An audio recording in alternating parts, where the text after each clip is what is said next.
A little bit about me.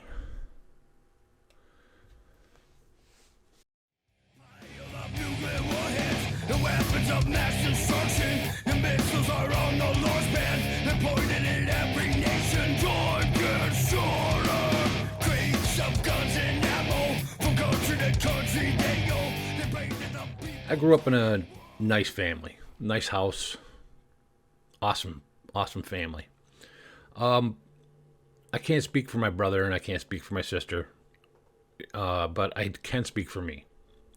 And we grew up. I grew up kind of as a Republican. My father was influenced my life a lot, and we would listen to Rush Limbaugh together and all that, and so I grew up in that with that mindset. Like it or not, that's the way I grew up. That's what my influences were. I was in the military when Ronald Reagan was in office, so that's a whole nother story. But I always voted Republican, always.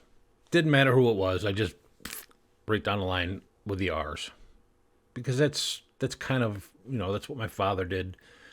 So that's kind of what I did. And there's a lot of people out there like that on the Democrat side too. So it wasn't until George Bush Sr. got into office. I voted for him. I thought Ronald Reagan's presidency was really good. I was until they shot him, of course, and then he just declined after that. And I think George Bush took over a lot of things over there. But we'll get into that in a little bit. When I voted for George Bush Sr., that's when we got into Iraq the first time. And I was not happy about that. But he did get us in, get us out, somewhat. But he stirred up a whole hornet's nest with it. The thing that got me, though, was his New World Order speech. I've never been so scared in my entire life. Now, here's how, I guess, brainwashed you can say I was. That New World Order speech scared the hell out of me so badly. But yet, for the next 12 years or so, I would still vote Republican. And I voted against George Bush Sr. the second time. I voted for Ross Perot, which a lot of people think that's why the Clintons got into power, is because so many of us voted for Ross Perot instead of George Bush. And they've been using that for years. I don't know if anybody's ever realized that there hasn't been a third party since then, because they've changed the rules so that never happens again to either party. But that's something that really intrigued me. And then the Clintons obviously got into office for the next 8 years. And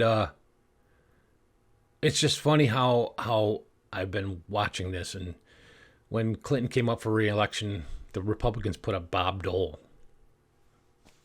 for a candidate. And it's just like, what?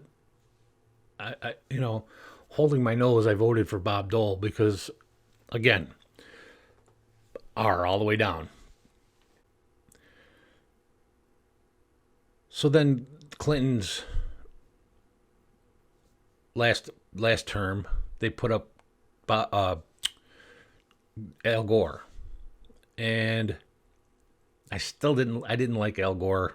I didn't like him at all. I thought he was a snake in the grass. His whole global warming thing was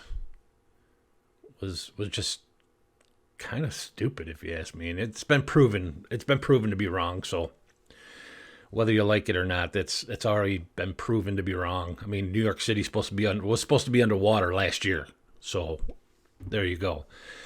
The fear mongering and everything else with that, it kind of spooked me out. And so who they put up against Al Gore was George Bush Jr. And I was like, all right, so here I am. Daddy scared the hell out of me already. And I'm going to be voting for George Bush Jr. Well, At that time, I thought my only two choices was Al Gore, George Bush Jr. Vote for the lesser of the two evils that I thought, which was kind of stupid because I'm still voting for evil, if you ask me. But I don't know if Al Gore was in office, if anything would have changed at all with 9/11 and getting us into these wars in the Middle East. I don't know if anything at all would have changed. I don't know. But I do know that's the moment that I figured out kind of I have to look somewhere else because these two guys are not the best candidates for this country. They can't be. They can't be the best. They can't be the best two that we have in this country to vote for the highest position in the land. It can't be. It can't be. So when George Bush went back up for re-election, the Democrats put John Kerry, another establishment hack. And then you find out that these guys were in these skull and bones societies and everything else together, and they've known each other for however many years, and it's like a little club. And of course, you got this. It's a big club, and you ain't in it. You and I are not in the big club. And so, the second 4 years of George Bush, I was really struggling, because they had the bailouts and we had all these wars going on, and then we went into Iraq. We went from Afghanistan because of 9/11, which, okay, whatever, we had to support it. And even if you did, I got into the whole mindset of even if you disagree with the war, you can still support the troops and blah, blah, blah, blah. Well, I was a troop, and of course, I'm going to support the troops no matter what. But it was really hard because I was starting to get into arguments with people, and I was really finding it difficult to have to defend this guy. Because for his last 4 years, almost every day I was going, I didn't vote for this. What is going on here? I didn't vote for this. This is not why I have a Republican president. I didn't vote for any of this stuff. So when it came to Bush's last term, they put up John McCain. Big war hero, blah, blah, blah, blah. But he was like a war hawk. He was a war hawk. He was ready to go and bomb more people. And I'm like, I don't like this stuff, man. I don't like it at all. There's no reason for us to go be over there.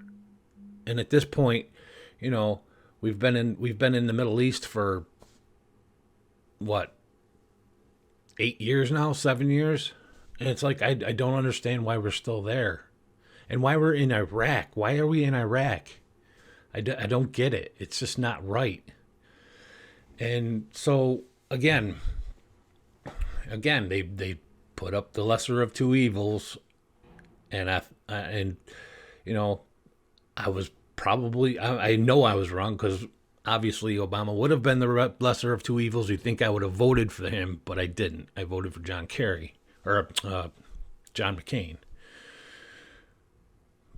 because I've had that habit of doing that, of going against the Democrat every time. Well, the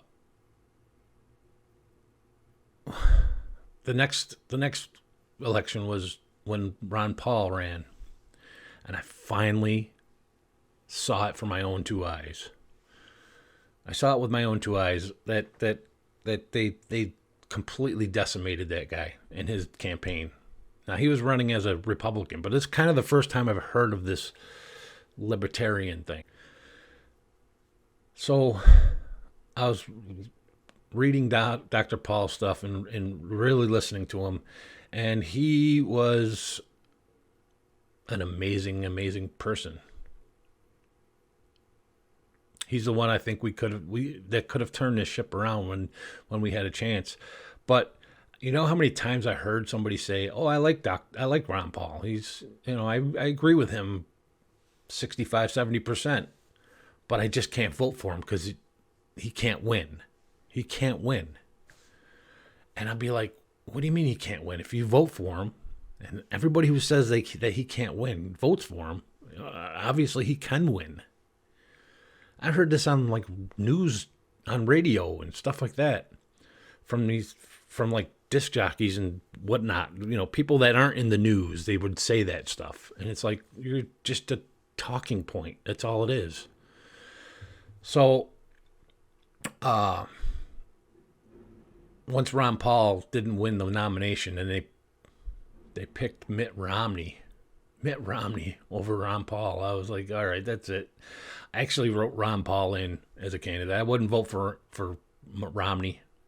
And I wasn't really caring for what Obama was doing with the economy and the unemployment and the national health care stuff and all that stuff. I thought he was not doing a very good job. And I looked a little more into Obama's past and what he stood for, and I wasn't agreeing with it. I wasn't agreeing with it. It doesn't mean I didn't like him. It just means I didn't agree with a lot of his policies and a lot of his ways of thinking. That's all. And that's all there is to it. But after I saw Ron Paul get decimated the way he did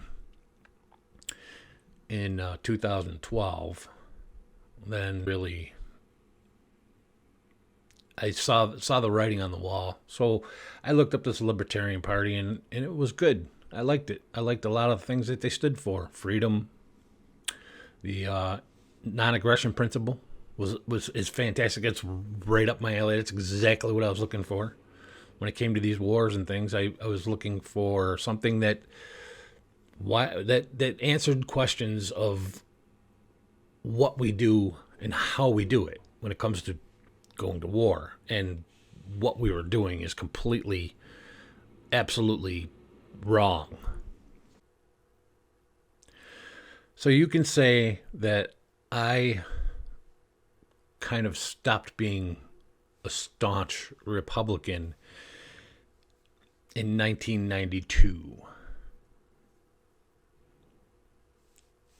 But I was still young enough and dumb enough to not be able to find an alternative.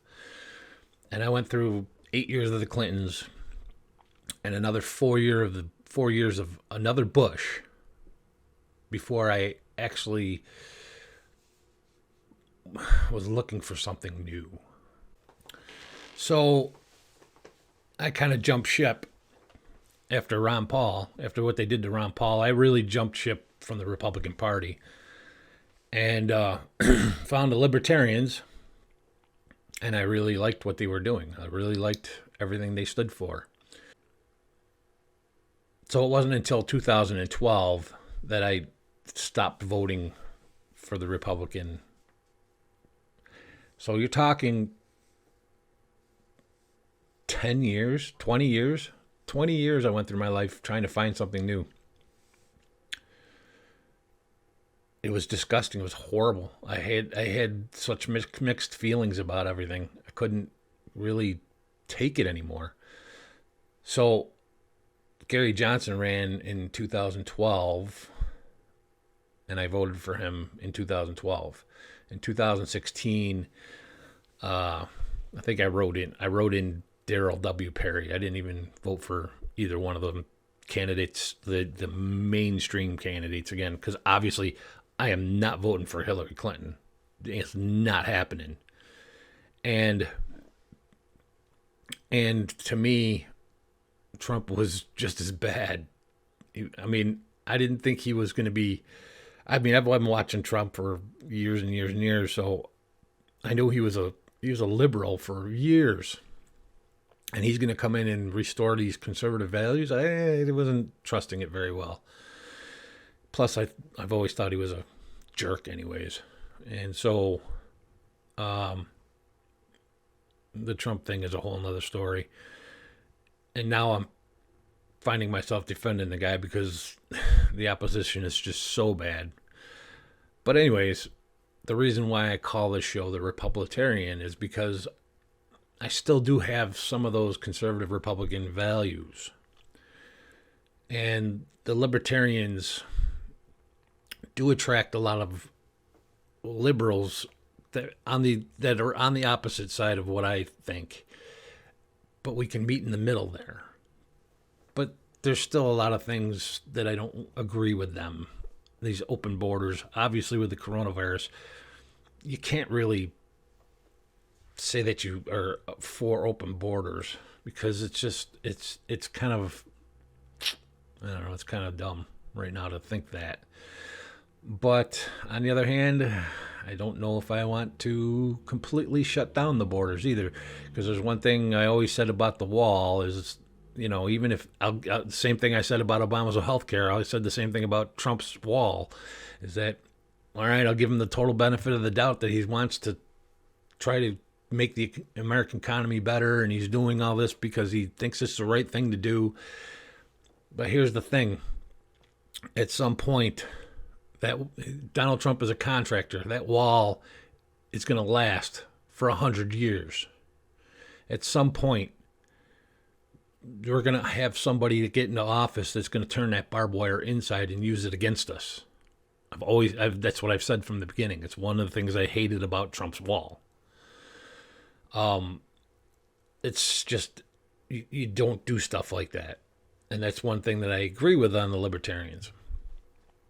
But I don't think that we should just let everybody and anybody in, because the whole point, one of the whole reasons why I like having borders is because if you have something like the coronavirus that's going around now, it helps when you can shut things down and keep things out. It helps. And it helps to make areas smaller to be able to contain it better. Now, obviously, with the Chinese government lying like it did and not really being forthwith on this whole thing, and the fact that Chinese people are probably one of the biggest immigration factors in America, which a wall wouldn't help at all anyways. But the fact that he shut down the flights and shut down the border and everything from China, I'm pretty sure it helped. But the problem is that by the time he did that, it was already here. I was saying in the beginning of this thing, because I've been watching it. My girlfriend lives in China, and I've been watching this from the beginning. And the one thing that really always kind of made me think was, New York City has a huge Chinese population, huge. And we weren't reporting any of it in New York. And then all of a sudden, we decided to start testing, and now you obviously could see where it went and how bad it was. And I just don't understand why if you got to know that this virus is going on, and you got to know that these people are coming here, so obviously we should have been testing a little bit earlier, which I don't understand why we didn't report any numbers until it was too late. But so yeah. Anyways, that's. My show's called The RepubliTarian because I agree with a lot of the things that the conservative side, but I also agree with a lot of things from the libertarian side. And I also agree with a lot of things from the liberal side. The only thing I don't agree with is when you go so far right to become authoritarian, and you go so far left that you become authoritarian. So I think the government needs to get out. Now, you have these anarchists that are kind of part of the Libertarian Party that think there should be no government whatsoever. Well, I don't believe that either. I think we do need a government. We do need to have some type of rules in place that makes a standard of living possible without relying on each other to make that standard. Like, one of the things I know is that these guys a lot of times will talk about private property. And that's great. I believe in private property, but I also believe that the public domain needs to exist also. That people could own their own property. Well, you're still going to have some kind of government within that private property. And one of the things we have is free travel. And I just think that if I want to go to Florida for a week, let's say, on vacation, and there's nothing but private property, it's either going to cost me so much money because I'm going to have to go through all these people's lands and they're going to charge tolls or whatnot, or it's going to take me 5 days to get there because of the route that I have to take, because people won't allow anybody to travel through their property lines. And then you've got the problem with, people taking over somebody else's property. There's going to be a lot of fights and a lot of wars. And that's not a good thing. I think the 50 states is great because we have 50 different choices. And if you like the more liberal type of government, you can pick a state that is more liberal. If you don't, you can move to a state that's not.